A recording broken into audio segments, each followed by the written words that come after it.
Hello, everybody, and welcome to an episode of AWS She Builds Tech Skills here in North America. My name is Kandyce Bohannon. I'm one of your hosts. I am based here in Minnesota, beautiful Minnesota. It's cold today, but I'm originally from Texas. You would not guess it looking around right now, but we have a really fun episode coming up today, and we're going to learn all about why these folks are wearing those super cool cowboy hats. So thanks everyone for being here. As we get started, it's always fun to find out where is everybody from? Where are y'all from, right? Here's some yeehaw, thank you, howdy y'all, all of that. So thank you. Thanks all for being here. Let us know where you're coming in from. Have you ever worn a cowboy hat? We want to know. So as we're kicking things off, we are going to be talking about something called the ReArchitecture Rodeo. And to kick it all off, we're going to give all of our guests a few minutes to introduce themselves, tell you a little bit about what they do, and then we'll kind of jump into the content. So who wants to go first? Maybe Avi. Avi, why don't you introduce yourself first? Tell us what you do at AWS and where are you based today? Hey everyone, I'm Avichal Chum. I am a solutions architect at AWS. Been with AWS about 4.5 years now, and I am based out of New York City. Extremely cold today, so if you're based out of New York City, don't go out. At AWS, I've worked with customers of different sizes, from large enterprises to small startups. So I'm excited to talk to you today about the architecture rodeo, which actually applies irrespective of what size of company you belong to. Awesome. Thanks for that. Let's just keep going in kind of order. Jigna, we've seen you before, but just in case someone hasn't seen you before, why don't you give a quick intro? Yeah, hello everyone. Thank you for joining in. My name is Jigna Gandhi. I've been into one of those episodes before, so you might know me. I'm a solution architect in AWS as well and have been supporting financial services customers. Been with the company almost 5 years. I have one more month to go. And yeah, I'm based out of New York City as well, so I can feel the cold and crazy wind here. Claire, you want to go next? Sure. Hi, everyone. For those of you who have not had the pleasure of meeting, my name is Clare Holley, and I lead a team of solution architects in the financial services, specifically for the insurance segment. I've been with AWS now for about 5 years, and most of my territory is New England. So I get Massachusetts all the way down to Pennsylvania. I also reside in New York, and I'm also one of the core members for AWS She Builds Tech Skills of North America. So it's great to kind of catch up. Haven't been on one of these shows in a while, but we have a super exciting segment that I can't wait to share. Awesome. Thanks so much for everybody. This does kind of remind me about, I think it was like a commercial for Pace Picante sauce, and they're like, New York City. You're the outsider, Kandyce. You're the only one. I know. I'm not there. It's okay. We love you still. Thanks. I'm still sort of included. Awesome. So let's kind of start to dive in. What is the ReArchitecture Rodeo? Why are you wearing the hats? And just kind of tell us a little bit about why it's important and why people might be interested in it. I think that question is for you, Avi. Yeah, absolutely. So the Architecture Rodeo is an innovative, fast-paced, and fun exercise that puts you at the center of real-world architectural challenges. In about under 2 hours, you'll work in small teams to tackle complex scenarios, from generative AI implementations to cloud migrations and data-driven innovation. But it is a rodeo after all. So you're going to be displaying your skills with speed and intensity, where a small mistake can cause major issues for your downstream architecture. But at the same time, it's a competition. So the team with the best designed architecture has chances to win prizes. And in this rodeo, you'll be working nonstop, racing against time to research, collaborate, and think like an architect. So you'll be wearing the architect's hat. And at the same time, you'll be having a lot of fun and learning a bunch of new things along the way. Awesome. That's super fun. Also love this cute little picture of our unicorny thing. Is this what we ride in the ReArchitecture Rodeo? Absolutely. This is what you ride. Awesome. So for our audience members, let's talk about, have you ever been to a rodeo? I'm from Texas. Never have been to a rodeo. I've seen some on TV. And as we're kind of kicking that off, y'all are answering us, hopefully. Let's talk a little bit about the history of the Architecture Rodeo. Claire, can you tell us a little bit about how this actually started? I think you were involved in the very first one, right? Well, I can't take credit because I know someone will come after me and say, that's not exactly how it started. But honestly, this actually took place around when we were in COVID. So let's all date back to around 2020, right? I remember we were all working remote and we were trying to figure out what are ways that we can actually bring the team together. So I remember doing this once when we were actually remote, and then afterwards we saw that a lot of our teams enjoyed this. So what we did was, for our builders, we said, let's continue to do this, and we did this in person. And it was a great way that during this time people started and they didn't know each other. So it's a great way to kind of bring these teams together. What we did was we put people in random teams, so that way people couldn't say they were used to the people that was actually on their team, but we put people in random teams, and that actually gave them time to kind of work together to solve a use case that they didn't know what was coming. And the fun thing about this is that although we give you a scenario and a use case, there's all different ways to solve it.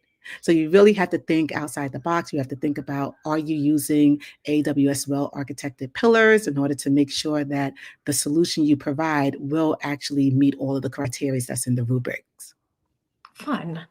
I think that's a great way for people to meet around COVID. I started here. I think I'm the newest of everyone. I'm just over 4 years, but it was right when COVID was kind of ending. And so it was kind of hard to like meet people at first. So that would have been very fun. Yes. Yeah. So Jigna, can you tell us just a little bit more about the benefits that you have seen of people doing the ReArchitecture Rodeo? And we're doing this at reInvent. Surprise, y'all. We're doing this at reInvent. Why? Why are we doing it here? Yeah, I mean, I have been to a couple of these before in last few years, and I think the biggest thing that I would like to highlight is the networking, because the opportunities are just exceptional. As many of you would know, like reInvent is such a big conference, and we are doing this there because we wanted to bring together some of the brightest architects, engineers, and the builders from all around the world. And at the architecture rodeo specifically, we get direct access to the people who are solving same challenge that we face every day, whether it's discussing about new architectural patterns, sharing the lessons learned, best practices, and some conversations that that could often spark any ideas that we could bring back and put it into action. And I would say, like, the connections that we make at such conferences, it's not just for the event, because sometimes we connect again and again, partnerships, collaborations, and whatnot, right? So it's just like putting a community together that could help us stay ahead of the curve and keep our skills sharp as well. And one more thing I would say is team bonding, like Claire mentioned. It's really incredibly valuable because we get a chance to step out of our day-to-day routines and tackle any architecture challenges that are in a new environment. So obviously something great should happen, because we can utilize some of the strengths of each other and think creatively, and also different perspectives. Avi, anything you want to add? I think you covered it perfectly well. Ultimately, it is all about networking and solving cool problems while making some new friends. Nice. I will just do a couple of quick little plugs for reInvent and making new friends there. I have connected with people on LinkedIn, just like sitting next to someone at the lunch table or whatever, and you're like, what are you doing? What are you doing? And you just make new friends. So my LinkedIn network definitely grows. If you want to connect with any of us, by the way, you can find us all on LinkedIn. But today, actually, or this past like week or so, this woman named Anna, I can't remember her last name right now, she pinged me and she was like, I'll be at reInvent. Do you want to connect? And I'm like, I don't know you, but sure. So then we're talking about like, what are some of the best practices for reInvent in general? And she was going to, I was like, of course you need to wear comfortable shoes. And she's like, oh yeah, I have flats packed up. And I was like, no girl, like sneakers. We wear sneakers, compression socks. Your flats aren't going to cut it. Also found this like hangover pill thing, like a pre-hangover pill. And I was like, try this too, because just in case. So anyways, I am now her fairy godmother. And I'm going to meet her at reInvent for the very first time, as well as other people that I've met there before in the past. So anyways, just wanted to do a quick plug about reInvent, how much fun it is, and how great this particular thing would be because you're in a team with a bunch of people you don't know. And so I'm sure that you'll make some good connections there. So Avi, let's dive just a little bit deeper. We understand when it started, kind of what it is, but can you explain just a little bit more about what you're doing at reInvent? Yeah, absolutely. And thanks for the reminder on the comfy shoes. That's very, very important for reInvent. Although for the rodeo, you are allowed to wear boots. So get an extra pair of boots if you have one, just for the rodeo. But yeah, so coming back to architecture rodeo at reInvent, like what can you really expect? When you come into the session, expect to be divided into teams of 7 people. You don't really have to worry about forming teams beforehand. We'll help you do that, and we'll assign you to a team. It's going to be like an actual company, like our day-to-day lives, where everyone in the team brings in different skill sets and superpowers. There will be different helpers or SMEs throughout the room that will help with icebreakers, getting to know your teammates better, and also helping with the challenge that we'll be providing to you guys. From there, you'll be provided the actual business problem where you're required to design a complete solution together. And it's just active problem solving, no listening. You're just working together in teams to try to work backwards from the problem statement and try to design a architecture that fits those requirements. Each day of reInvent will have a different theme. So we'll be talking about GenAI or serverless, resilience, as well as big data. Each day, the rodeo covers a different themes. From there, you have 45 minutes to make the architecture, and this is where all the magic happens. The rest of the 45 minutes to the later half of the session is where you'll be learning different perspectives and from different teams. As Jigna was mentioning, it's also about networking, but there's so many people with diverse backgrounds coming in at reInvent. And this is your time that you're learning from your peers at reInvent, because there's no single architecture that will help meet all the requirements. There can be multiple different paths, multiple different architectures.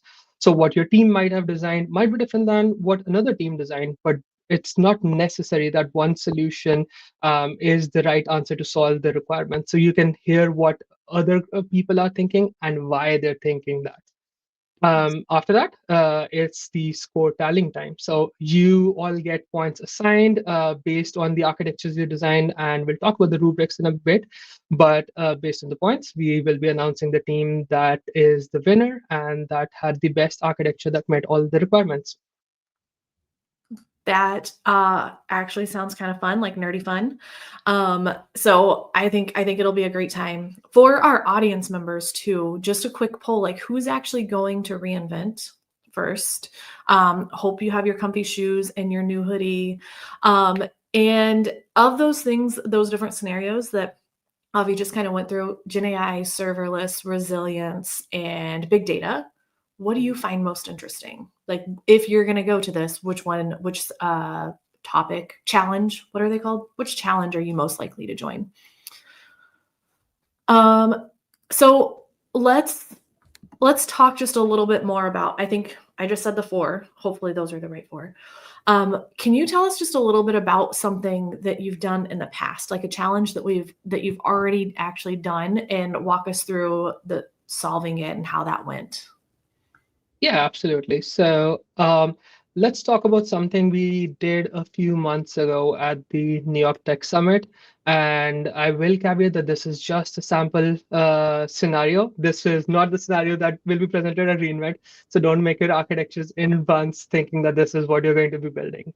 But one of the examples or the scenarios that we had at the Tech Summit, you can think about any company being a multinational financial institution that is facing challenges in getting thousands of legal notice, regularly documentation, as well as official communication received from offices across the globe.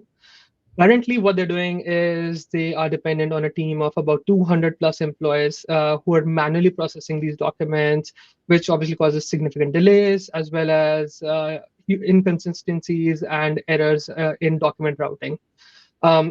There's also the consideration that there needs to be multiple language supports, so both Spanish as well as English.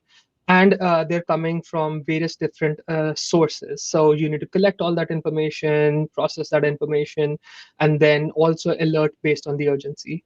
So what any company is now doing is they're seeking a new solution that will help accelerate the document processing. But it should also be able to handle a huge amount of load. So approximately 100,000 documents can be coming daily, while maintaining the strict compliance requirements as well as data privacy laws across multiple jurisdictions. Like I mentioned, there has to be the multilingual support as well as the support to recognize what documents are urgent and require human reviews, or what documents can be a lower priority.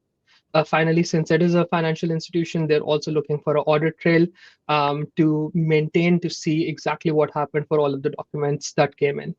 Ultimately, their goal is to achieve about a 70% reduction in manual processing while ensuring the high accuracy in classification as well as extraction. So the rest of the 30%, they're assuming that humans will still be required for in the loop for more urgent document processing as well as analysis. I know I said a lot over there, so I'm gonna, if there are any questions, obviously please put it in the chat. But this is just a sample example that you may face in your day-to-day lives, right? Like handling vast amounts of load to doing document analysis, classification, processing, and then categorizing it. That you can think about it as that was the scenario. I think that's very cool. And a little plug for an upcoming episode. I think it'll be our next episode where we're live, December 8th. I'll also tell you again at the end. But on December 8th, we're actually going to have a deep dive into intelligent document processing. So if you want to reveal an option and some of the tools behind the scenes for achieving this, dial in again on December 8th for some more about that. So just thought I would throw that quick little plug in there. But I think this is a very cool project overall, and really diving into that, removing the undifferentiated heavy lifting that we like to talk about, right? So definitely a cool use case there. So how do we actually get the prizes? Anyone who knows me knows that I'm pretty competitive, not at sports because I'm not athletic, but at work stuff, I like to compete. I love the gold stars, phone tool icons. I love that stuff. So what do you walk us through a little bit more of the rubric and the prizes? Absolutely. So I will give a cheat code as well. In my experience, we've seen teams be more successful when they're breaking down the problem statement into smaller parts. So instead of thinking the entire business solution as this one big complex thing that you have to solve, we've seen teams divide and conquer. So if it's it's a team of 7 members, like 2 people solving one aspect of it, 2 people solving another aspect of it, and one being an orchestrator, as you see in your day-to-day lives. That's sort of combining everything and helping coordinate the entire project. In my experience, I've seen teams that work like that have the most amount of success. Now to talk about the rubric, there are different pillars. So even if you're weak in one area, it doesn't mean that you won't win, because there's the other pillars that you can focus on and you can still score high on. We do want the solution to ultimately be compliant with the AWS well-architected pillar. So security, performance, cost, the cost of the solution, those are some important pillars for the scoring rubric. And about 60% of the rubric would focus on how well it's meeting the business as well as the technical requirements. It is divided into different parts, so that will help you divide the solution also into different parts. And even if you're not able to solve the entire architecture problem, even if you solve the first aspect of it, you're still going to win, and you're still going to get some points for it. And there's also some bonus points if you all embrace the theme. There will be these cool hats available for you to wear at the Architecture Rodeo. So if you choose to wear these hats, or if you choose to say yeehaw when doing your presentations, there will be some extra bonus points awarded as well. But yeah, that's ultimately the team that has the highest amount of points will be winning the Architecture Rodeo. That is fun. I can definitely throw some y'alls and yeehaws and whatnot. So at least I get the participation points. Now I see you have a diagram shown here. So tell us what we're looking at. So in this diagram, it's just a sample architecture that you can use to solve this problem. Like I was saying, there's no one solution that only fits it. So there can be various different routes, various different paths that meet the business requirements that were provided. But for the first business problem that was presented earlier, if you were to look to solve it, you can think about your sources coming from different sources, either offline scans that are coming in, emails that are coming in, or even mobile uploads that are coming in. The first thing you need to do is to collect all the data in one single location that you can then process it. In this case, it can be a simple S3 bucket, and you can have event notifications out to a secondary source. As soon as a new file comes in, the secondary source can then process it. In our case, the secondary source is Bedrock Data Automation, which, if you all aren't aware, it's a GenAI based tool that can help do document classification, analysis, as well as processing in it. It is serverless, so that helps meets the requirement of scaling up and down as the load keeps on varying throughout the day. From Bedrock Data Automation, for everything that is high confidence, we're putting the outputs in a final S3 bucket where it will then be sent for further downstream processing. But for anything that is lower confidence, we're sending it to SageMaker A2I or Augmented AI. In the case of SageMaker Augmented AI, that's where the human in the loop comes in.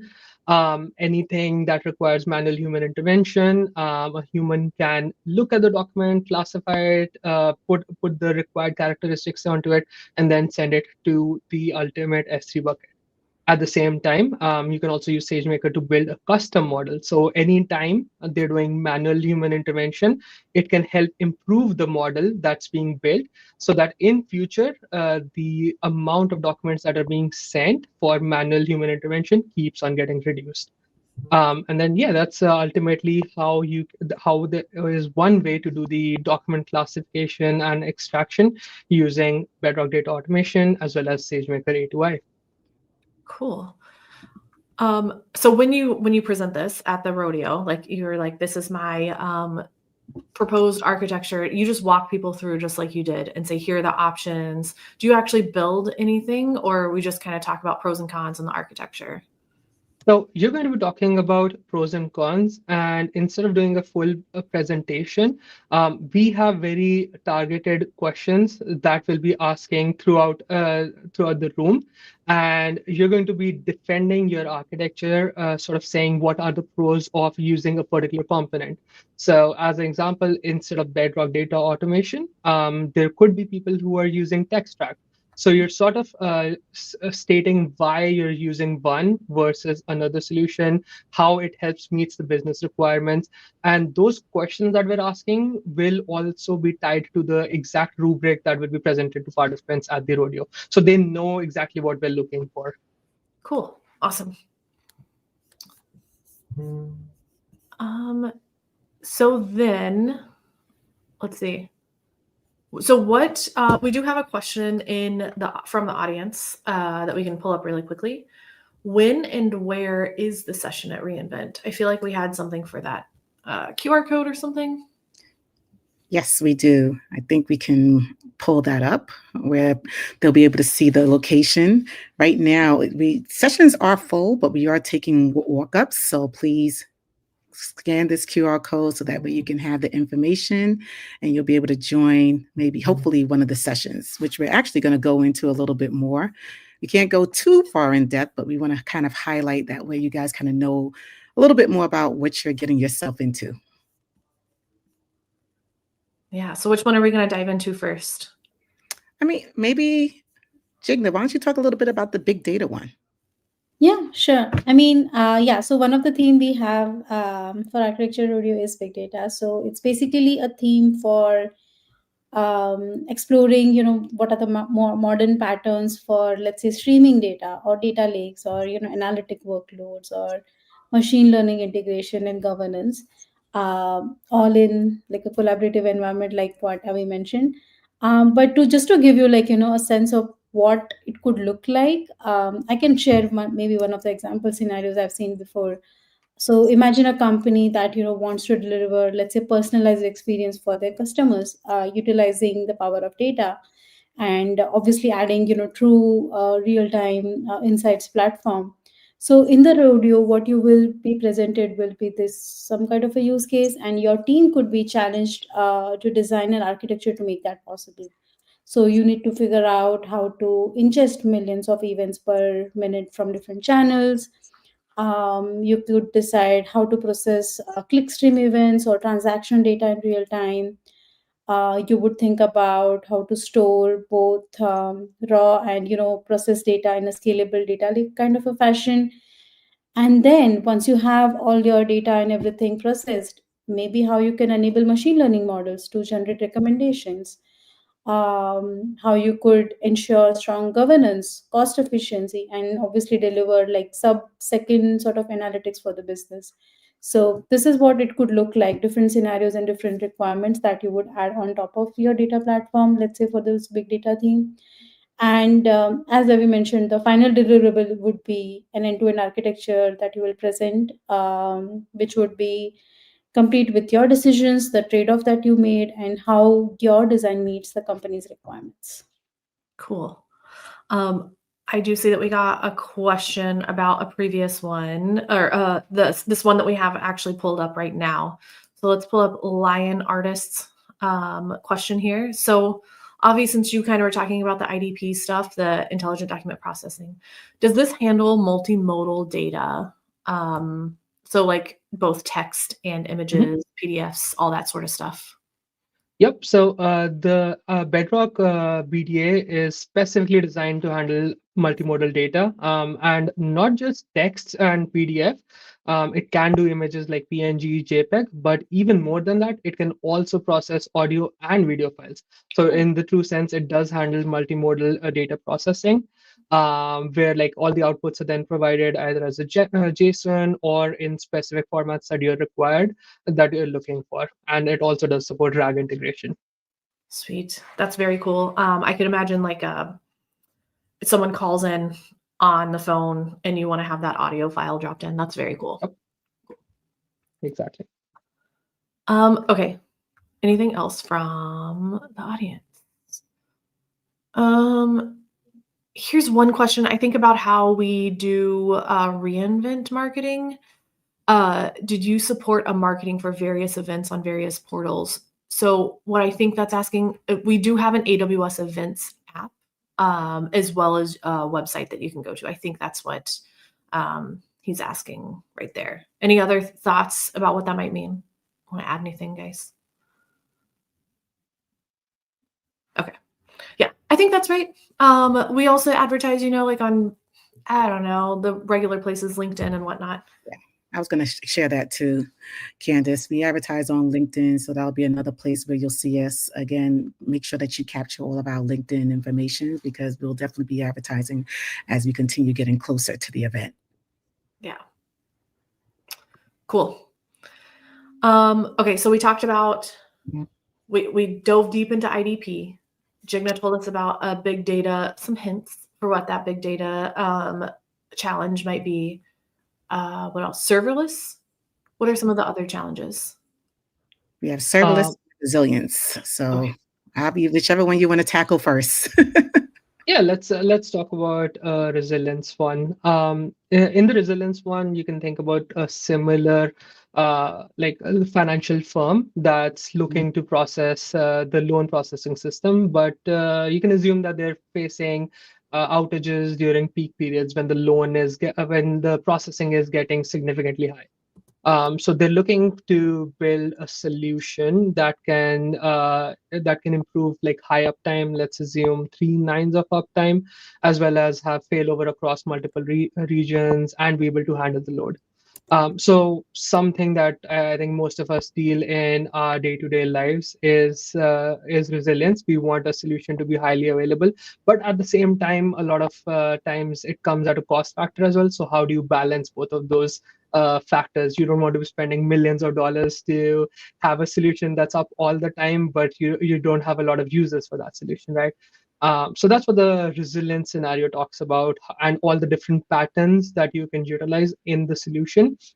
to handle the solution, to make it more highly available while not necessarily spending a lot of costs.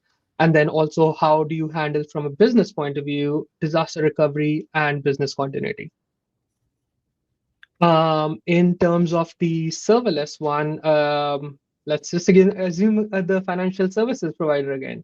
Let's say that there is a big monolithic loan processing application that is very hard to maintain because it's a big application that multiple teams are working towards, that also causes slowness in innovation because there's so many different teams that are working to update it constantly. So what we're looking to do now is to break it down into smaller pieces and hopefully migrate it to the cloud to achieve some of the benefits of cloud services. So how do you take this solution and then break it down into smaller pieces? It can be serverless components. It can be, you can think about Lambdas. You can think about it as EKS containers. There's so many different possibilities, right?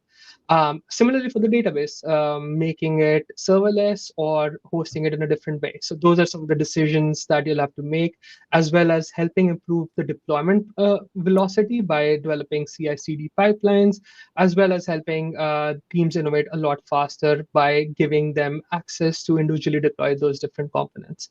That's something that the serverless rodeo will talk about. That's fun. I love serverless. That's one of my favorite approaches just in general. It's so, for me, like remembering all the different families of EC2 instances and whatnot, I have to look that up every time. I'm not good at right sizing. I like to keep it simple. I used to say when I was a customer, I could build darn near anything with a bucket and some Lambda functions. Throw me some DynamoDB if we have to, but serverless all the way. That's the way I go. And it also helps with resilience a bit, right? So exactly. Yeah, it's awesome. Okay, so now we've done 3. What's the last one? The last session? Challenge? What do we call these? Challenges? Yeah, we call these challenges. So there's the serverless, resilience, big data, what Jigna spoke about, and the GenAI one, which I gave an example for in the beginning. I didn't specifically talk about it, but just gave the example for it. Of course, we have GenAI. It's everywhere all the time. I cover QDev and Kiro. Kiro is GA today, guys. So I live GenAI all day, every day. So, oh, look at Lion Artist. Thank you. Reading my mind. Can we use Q or Kiro to help build these architectures? I'll let the other people answer for the architecture rodeo specifically, but outside of that, yes, absolutely. And we also have cool ways like MCPs that you can use to actually generate the diagrams for you. So I love to use the AWS Labs diagram MCP because it would make a diagram like this in like 30 seconds and look at like these lines are all straight. It's so hard. That is the pet peeve of me, to get all the lines all straight, and this MCP will do it directly for you. So you can absolutely use Q and Kiro to build those out, especially with some MCP servers. Asking it questions like, hey, here's my business requirements. How would you suggest I approach this? Okay, prompt engineering, like best practices that I tell my customers all the time. I need to do XYZ. Give me the options to do it, list out the pros and cons of each one, and then I'll make the decision. That is a prompt I give to Q a lot to help me get up and going. So sorry for the quick tangent. I had a thought. Lion Artist also read my mind. And now, for in the architecture rodeo, can you use these extra tools like this, like Q and Kiro, if you have them available to you? Yeah, absolutely. So you can for sure take guidance from these tools, but ultimately it is a team challenge. And one of the goals for the rodeo is to help with team bonding and figuring out how to do it at an enterprise level, right? So you do ultimately want to be talking to the folks who are sitting right next to you and building something together with them. They may have a very different perspective than what Kiro or Q may have, and they may have valuable insights on that as well. So the hope is that you'll be building this as a team. Awesome.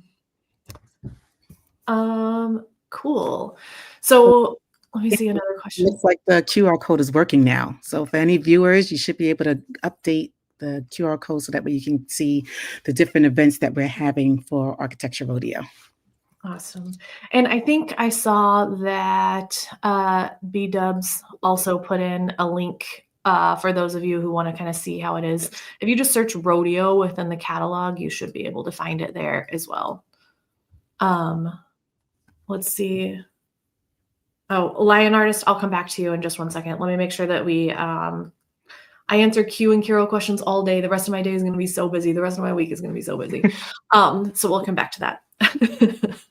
Let's see, where are we in our questions? Okay, before I come back to Lion's question, what scenarios are people most excited about? Like if you had to pick between these four, which one would you attend? And if there's something missing, what would you add to it? So give us some answers there. And one more question that we have here listed before I come back to Lion's question. What about people who aren't at reInvent? Not everybody gets to be one of the, 60,000 people that go. Is there a way that they could do a ReArchitecture Rodeo or learn from this somehow? I'll take that one, Kandyce. So you definitely can. Again, remember the way that we started this was just as a way to do team bonding, right?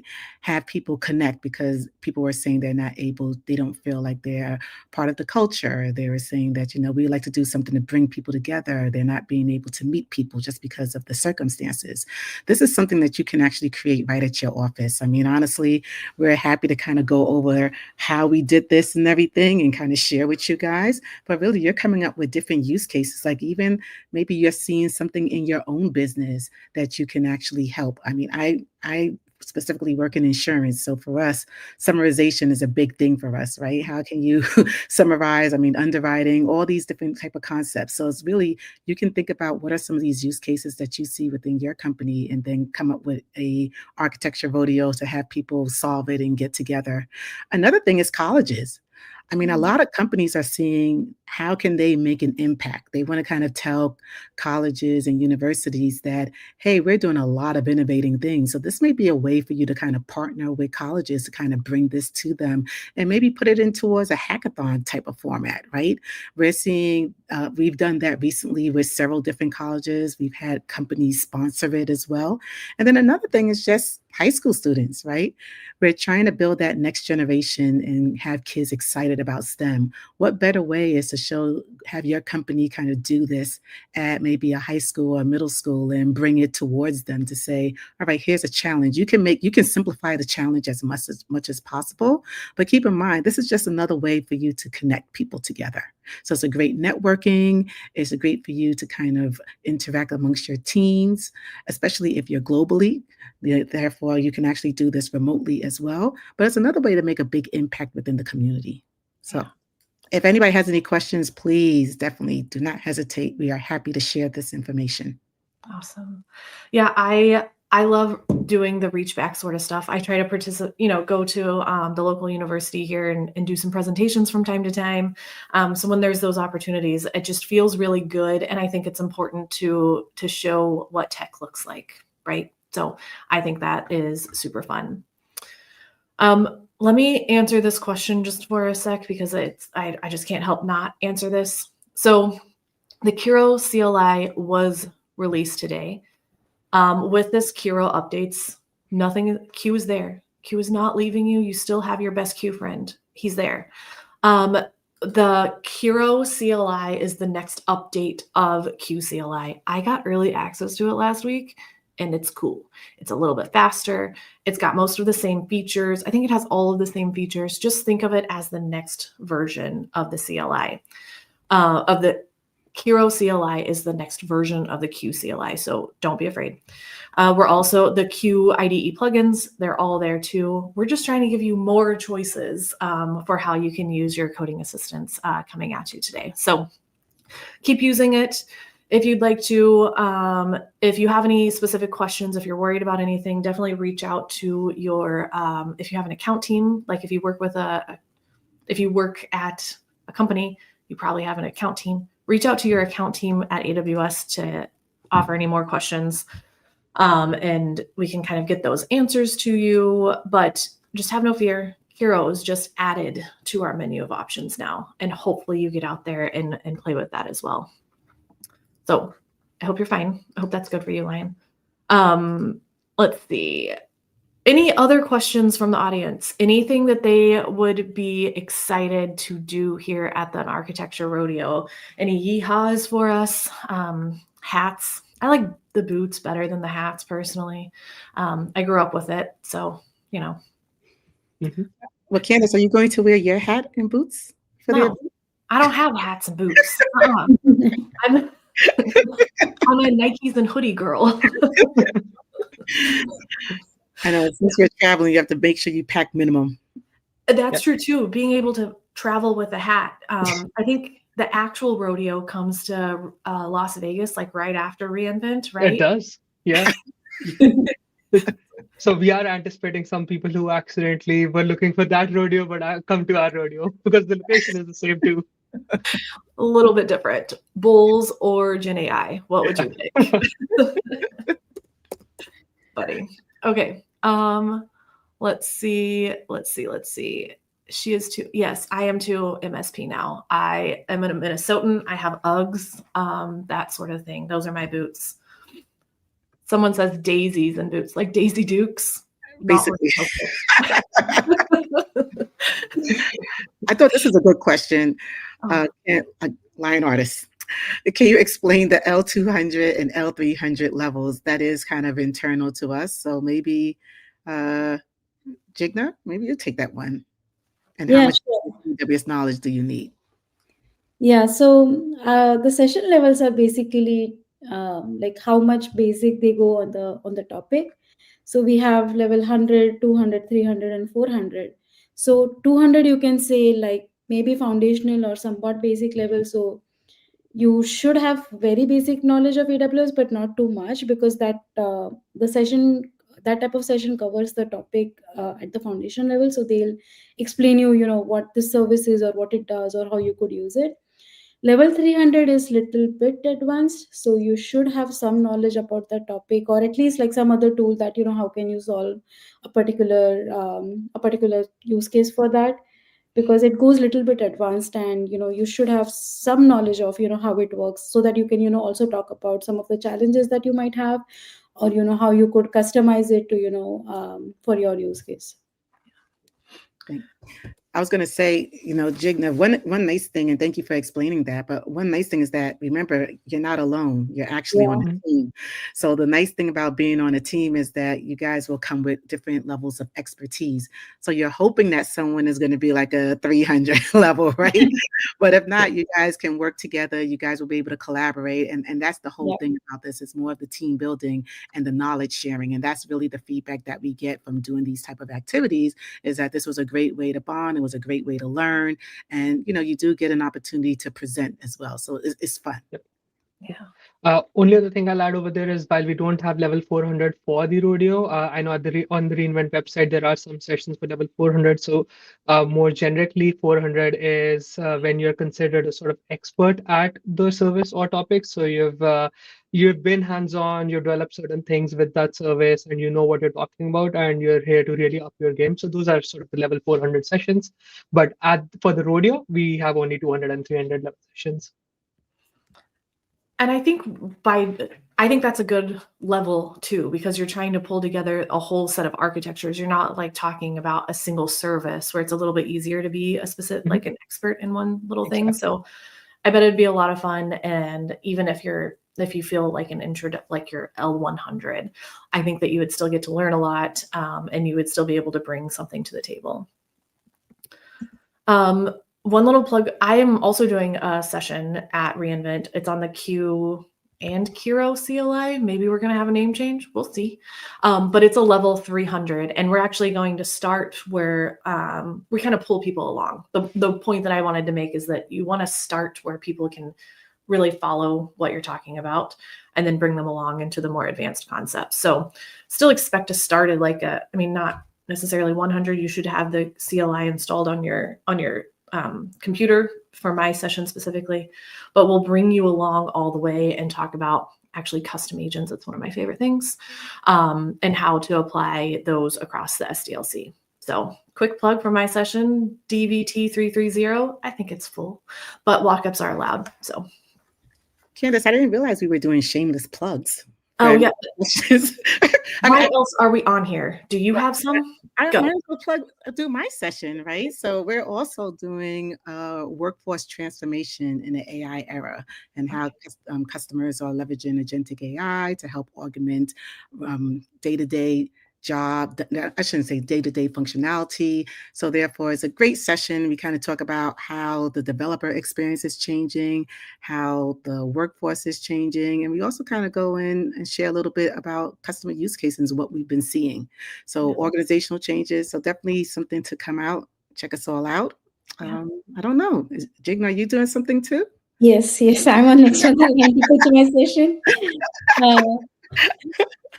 I'm actually doing multiple things because whenever I go to reInvent, I do sign up for everything possible, and then I complain that I'm so tired on the last day. But I'm like that. I'm actually presenting a session on how you can make privacy aware GenAI applications. So it's going to be a chalk talk, so a lot of discussions. But we are going to be also presenting a demo of how you can use combination of services, how you can add authentication, authorization layers, how you can put guardrails and stuff like that. So that's going to be really interesting. I'm also leading the security booth at AWS Village. So if within the reInvent conference, the main one is, I can say, Venetian, and within Venetian you have an expo hall where a lot of booths are there. So if you have any questions about anything, you could just come there and find someone. So I'm going to be leading the security and the AI governance booth. So I'll be there almost every day, so like a couple of hours here and there, but looking forward to see you there then. I also have booth duty. Kiro. So I did a bunch of the demos for Kiro. So I'll have booth duty, and I'm going to be at the Builders Loft one day too. So find me in the expo, find me in Mandalay Bay, find me. I also want to pull up again, Lion. Thank you for participating. We have this weird thing this year. Okay, I shouldn't call it weird. Let me scratch that. We have this new and interesting thing, and it is a haunted house for Kiro.